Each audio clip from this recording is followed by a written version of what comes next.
Hey, I'm John. And I'm Kendall. And we're the Antonellis, and we are thrilled to be with you today. I made awesome. John go first, and he never, in the 13 years we've been in business, has been allowed to speak first. So it happened.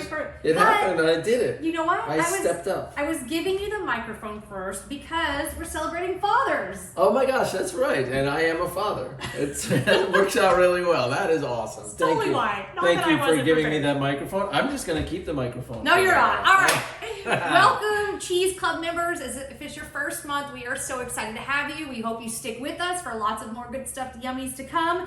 And then those of you who are repeat customers, you're the best. Thanks for coming back to us. So this month we get a selection of 5 cheeses, which is super exciting. And we're got cow, goat, sheep, water buffalo. So This is a really great diverse selection. This is a really awesome selection of cheese that we're about to enjoy. And since every month, and I already started. Yeah, cheater. It was cheater.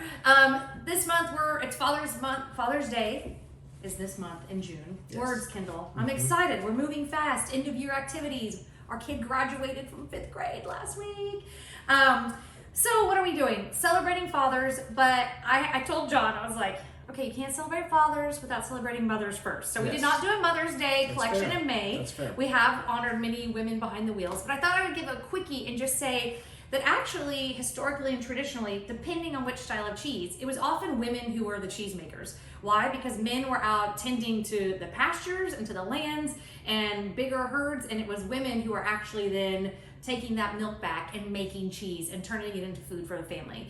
And then also some credit to women out there. The American artisanal cheese movement is really credited to women, the ladies of the 80s, the goat ladies of the 80s who really brought it back around. So as we start to acknowledge these fathers of invention and fathers of cheese, we did want to pay a quick tribute to the women behind the wheels as well on their stories and their legacy, especially as it pertains to cheese making and artisanal cheese making. Hey, maybe next May we could have that as our theme. That'd be fun. We'll bring it back. Although I'm just saying, we're basically celebrating women all the time. We're celebrating artisanal cheese. I love it. Okay.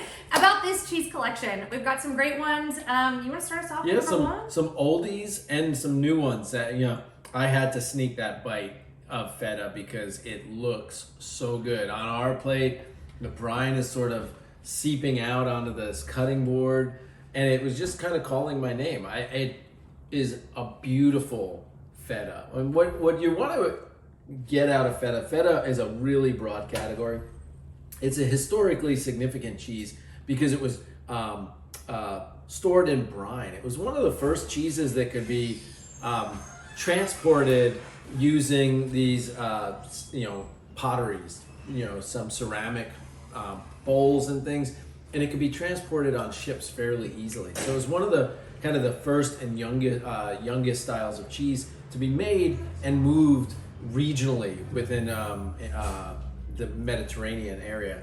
And so feta has become such a significant cheese across the world, and it's, again, very broad what you can expect. So there's a very narrow expectation of what feta can be in Greece, and very particularly that has to have at least 70% sheep's milk. So, and y'all, that sheep milk is what is the highest butterfat content. It's the most expensive. Sheep have the shortest lactation cycle. So you can have sheep and get the least amount of milk, which then yields the least amount of cheese out of all the animals. So it's a pretty big deal to require that it has to be 70% sheep's milk. But then this one is special because it's 100%. This is 100%. And so when Kendall and I had the privilege of traveling Greece last year with our kiddos, and you see the landscape is so rugged, because when I grew up and here in the States, feta is often made with cow's milk. That name controlling didn't actually translate outside of Greece. They kind of took too long to try to control that word feta. And for us here in Central Texas, mostly goat's milk. Yeah, so feta, because it's a broad style, has now become known for everything, all the way from like pre-packaged dry crumbles to really soft, pillowy, delicate cheeses like the one we're seeing here. Pure Luck local dairy makes feta. But what I think is really interesting about it is that, I grew up thinking about feta as sort of an afterthought and really just cow's milk primarily. And here, when we were traveling in Greece, the landscape is so rocky and so intense that it's actually perfectly suited for sheep and for some goats. And so you actually end up with this really rich tradition of sheep milk production, and sheep milk going into feta is a whole nother level of flavor profile. And so this is... You should, what does that mean for it to Yeah, be? what's the flavor profile? It's going to be richer. Like we said, it already has a more butterfat content to it. So it's going to feel more decadent on your palate, maybe a little bit silkier, yeah. A bigger mouthfeel. If feta right off the bat is too salty for you, you can also let it dry out and air out a little bit, but oftentimes that'll be more of the outside, which was in contact with that brine, and a brine just being a saltwater solution.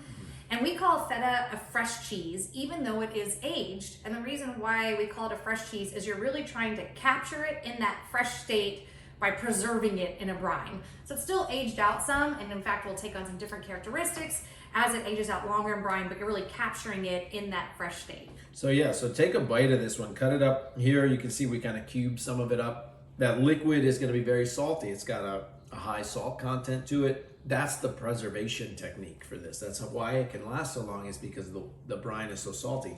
But you let it sit out, let it drain. Like Kendall said, you could even,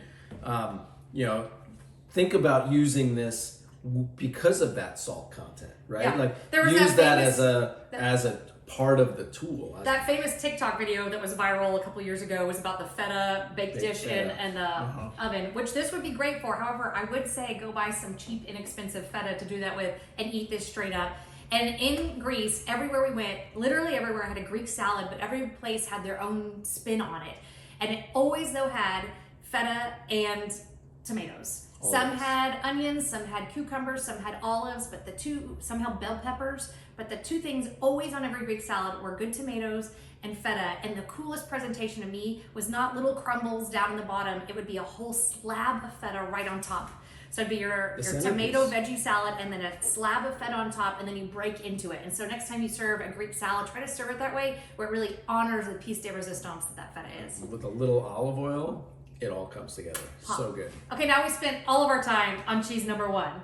What do you know? It was worth it. Okay. It was worth it. That cheese is so good. Enjoy the flavor profiles in it. You will, if you exhale out, you will get the milkiness. You will get some of the lanolin of the sheep if you're breathing out.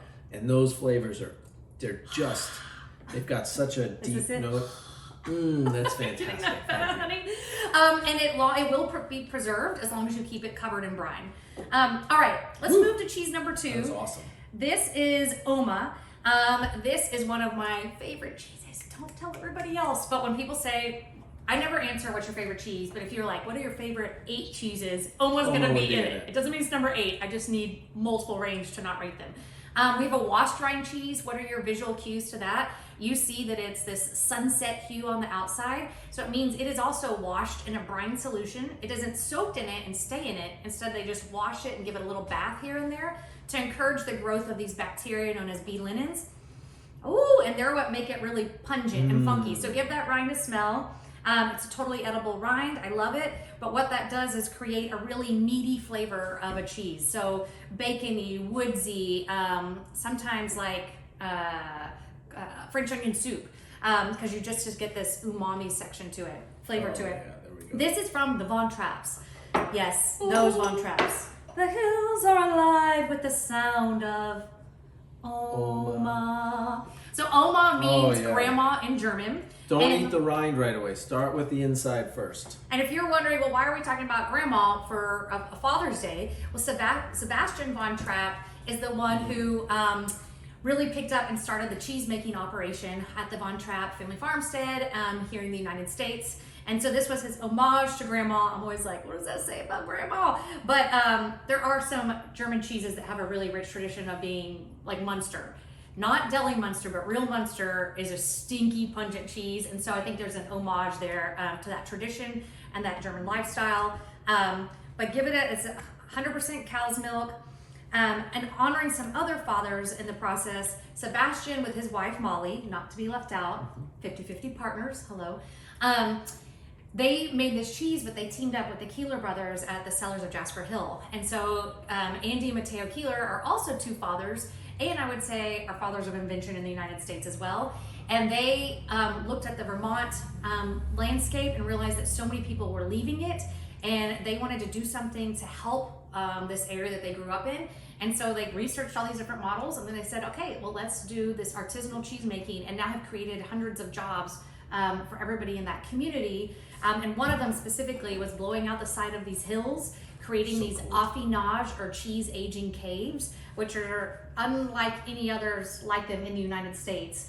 And so they teamed up with the Von Trapp family, and this cheese goes to specifically be aged, and those certain select ones get aged in the cellars at Jasper Hill. Yeah, and what I'm getting on this flavor profile, I'm actually getting like salted butter and chocolate are flavor profiles that I'm experiencing right now. It's really cool on this particular piece. These wheels are You're fairly gonna get small, a different piece than we so we have to order so many of these wheels to accommodate all of our awesome members. So everybody's going to get slightly different. But this particular piece, when I'm exhaling out, I get good minerality on the tongue. I'm getting this beautiful sort of butter, dark chocolate, hint of bitterness on the back end. That the rind was exceptional.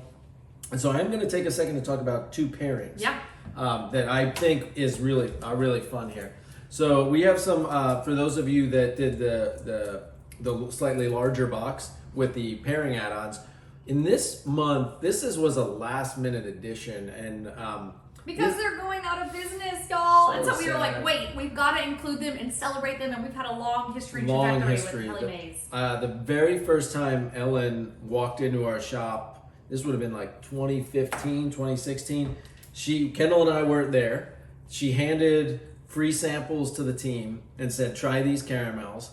And we got a phone call like a few minutes later from our team that said, we just bought 500 of these caramels for the shop. Hope you like them. I'm not even sure if we were paying ourselves yet. But anyway, and we were overridden from the beginning. They are super soft and delicate. But what Ellen really worked towards here was this sort of a hint of burnt caramel combined with this beautiful, intense sea salt flavor profile. So what she's done is remarkable, and these are kind of the last batches that we just bought extra because her website's already turned off, right? She is done, and we're just getting the spoils of the remnants of the last few production days. And you often love, with washed rinds, I love meaty, savory, like mustards and meats, but John often loves fruity, sweet combinations, including chocolates and caramels. So definitely play and throw those in. The caramels would go great with both of them. With both of them. And then the Bonnie Doon Vineyard, this wine, if you did do one of the local folks and you ordered a wine pairing, it was awesome because under the light, we've been selling this wine for a long time, but with the little spotlight that we have set up for this video, for the very first time I saw these cool little alien images. You see that, Kendall? Mm-hmm. I've never noticed that on here. So the Vin de Cigarette is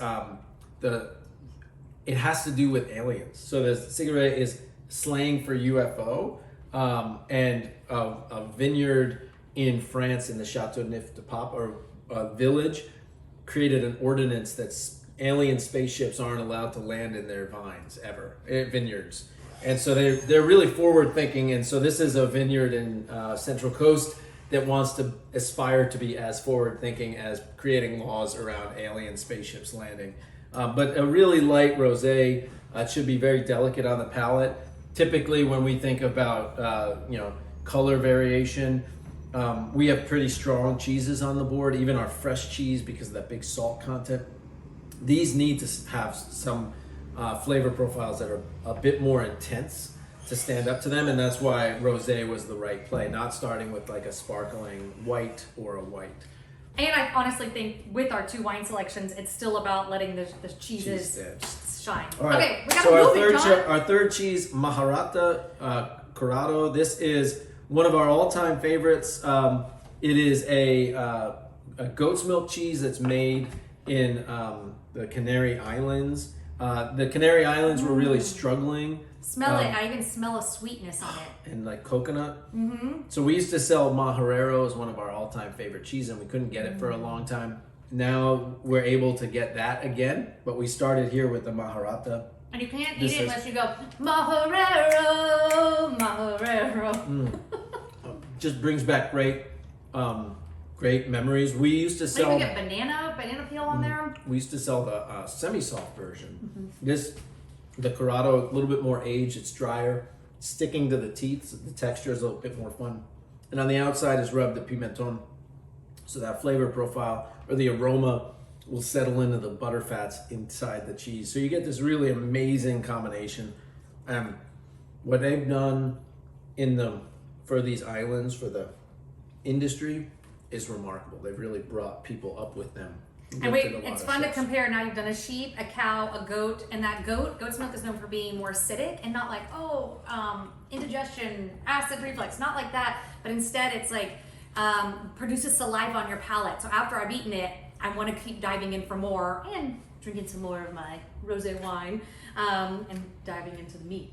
And and Kendall originally, she said, goes with the Oma. Definitely try that. This would be a home run with the Oma, but here, this Wagyu Bresiola. So Bresiola is a cut of meat from a steer from a cow. So this is one of our few cured beef options that we sell. North Country Charcuterie is based out of Ohio. James, the salami maker, is real inspired, and finding a good Bresiola that like.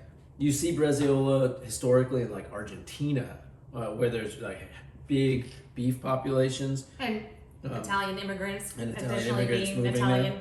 there. Yeah. And so here we're starting to get to see that influence in the U.S. And so finding a good Bresiola has been a mission of ours, and this one is spectacular. And I wasn't totally listening, so I don't know if you said eat the rind, but I did. I ate the paste first, the inside first, and then I had a bite of the rind, and you get that olive oil and pimenton. Super fun. Yeah. So good. All right, now let's move on to a water buffalo. So I can't remember last time we had 4 different selections. Fathers of cheese, this is Reggie Jones. This is called Double Bubble. It's from Central Coast Creamery out of California, which our sheet that came included is really detailed, so we're trying not to duplicate the same efforts in that. But Reggie is a father of invention. He works, not only has a really big long science degree, but then worked for bigger industrial cheesemakers and then decided to do his own artisanal line, and now his daughter is following in his footsteps. But this is the first that we know of water buffalo Gouda. So to be called a Gouda, it's the recipe and the way you heat treat, the cultures you put in, the way you heat treat and cook, develop the recipe and make the cheese. But it often has this lingering sweetness to it without any sugar or anything being added. And so I love water buffalo milk is the only milk more so than sheep that is the fattiest and richest. So you're getting, how does it taste? It's good. You have to really search for like the classic water buffalo flavors of like that wet hay. It's there, but you have to find it. You have to know what you're looking for. It's a very clean cheese. The texture is just everything kind of sexy. Feels really rounded. Like that's just the experience. It like melts on your palate and it just kind of like it brings a smile, but there's no like punch to the face like you'd expect. And this sometimes. is one of his newest cheeses that he's doing. So super incredible. And we, one of the pairings that you have, if you got that upgraded box, is the prickly pear chili pekin jam. It's gonna be so good with this. It's gonna be so good. We haven't yet picked it up. Most of these things we get within a couple days of shipping it out, and so we haven't picked it up yet. It's from a San Antonio producer, Brushfire Farms. They really like to work with the chili pekin. It's not widely used in food, but it's very abundant in South Texas and northern Mexico. So it's using natural resources that are available. And they are also, along with our Bresiola and actually some of these cheeses, good food award winners. Yeah, so recognizes foods that are made in a way that's tasty, authentic, and responsible. And the prickly pear flavor profile should come across as almost melon and grape. It's like a sweetness to it, a fructose sweetness that paired with this Gouda will be a home run. You get the peppery finish from the chili pekin, but it's awesome. This will also be a great melter. If you're wondering what to do with leftovers, I would just melt this on breakfast toast. Yeah, there shouldn't be leftovers. Just go after it. Have really fun. Wait, and then the Lambrusco. I would totally introduce the Lambrusco for those picking up with the wine, adding on the wine collection. Lambrusco is a sparkling red out of Italy, and it actually is still a lighter red, so it's going to let the flavor profiles of the cheese come through. But it's fruity, effervescent, The cheese is going to be really fatty and palate coating, and so the effervescence or those bubbles just lift those fats up off your palate and take it down, and then keep you diving back in. Some people are only red wine drinkers, and so this is your access point to the sparkling realm. Yeah, I drink Lambrusco year round. Oh yeah. Okay, moving to our last cheese, because we've taken too much of your time. Thank you for being with us. Is a grandfather of cheese, Joe Widmer. And Joe Widmer. Yeah. Joe and Joe, yeah. This is Widmer's 10-year cheddar. It is a block style cheddar, and so not to be too good for it, but we fought a lot of block cheddars only because oftentimes many of the block cheddars, which means they're made in a big square, or long rectangle, are industrially made or made by some bigger factories. And we've both visited Widmer's cheese. Love Joe, love this cheese. It's still even though they produce a lot, it's still a smaller operation. His son is involved. Many of the men in their family are involved.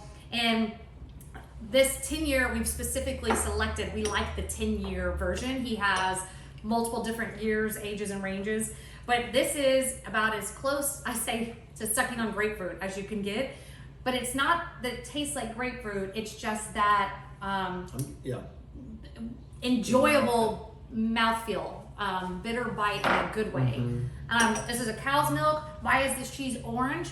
It has annatto dye in it. Annatto is a natural plant-based dye. Why do cheeses have dye or why they don't? Because some people will come in and they're like, I swear by orange cheddar. I swear by white cheddar. They've actually proven that annatto has no flavor and that the white and the orange cheddar are the same. In fact, I think Widmer's makes the same cheese in white. We just prefer the orange. But this one is, I was like, I got lost in that story. Yeah. I got lost in the cheese. When you So said, good. the folklore around it is that, well, if you dye it, it makes it look more flavorful, or it makes it look like the animals were pasture grazing because whenever they eat more grass, it makes a more colorful milk, or it hides defects. So nobody actually knows specifically where that tradition comes from, except to say aesthetically today, people choose to use it or not and to distinguish some of their cheeses. So this is out of Wisconsin. I got like beef bouillon on this okay. particular wheel today. Joe is a master cheesemaker. There's only 80 of them in Wisconsin.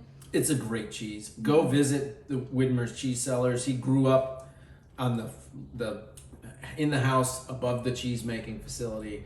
It's gonna many multi-generations, and it will continue that way. And a cheese like this is actually pretty challenging to pair in the sense that sometimes you just need a cracker. Stands up to its own. Like let it do its thing, break it up with a little yeasty bite, and so we've got an Arlena's Wafers crackers. But yeah, that is June's Cheese of the Month Club, and it was a showstopper. I'm like, I don't think happy. you can pick 5 more different cheeses. Yeah. So you may choose to taste them all in this video, but then actually reserve them away and use them in different applications at different times. All of them are showstoppers, and I just wanted to give a nod and appreciation to the best father in my life, which is you. So thank you for being great business partner, husband, and father to our kids. And with that, thank you to all the fathers out there. Thank you to father figures, families without fathers, whether by choice or not, but to everybody who cares for others and shows love to them in whatever way uniquely possible. To those of us missing our own dads, here's a Father's Day to you all. Enjoy your cheeses, guys. See you next month.